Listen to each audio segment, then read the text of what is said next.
অনেকেরই কথায় কথায় ঠান্ডা লাগে, সকাল সন্ধ্যা ঠান্ডা লাগে, যখন তখন ঠান্ডা লাগে, নাক দিয়ে হাসি, কাঁচা পানি আসা, এগুলো যেন নিত্য নৈমিত্তিক ব্যাপার। কোনোভাবেই এটা দেখা যায় অনেকের ভালো হয় না।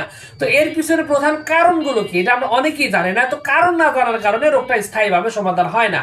তো নাকের এই যে আপনার ঠান্ডা পুরাতন সর্দি কাশি, এটা ভালো হওয়ার পিছনে আপনি যদি ভালো করতে চান তাহলে তিনটা কারণ রয়েছে এখানে এটা হওয়ার পিছনে।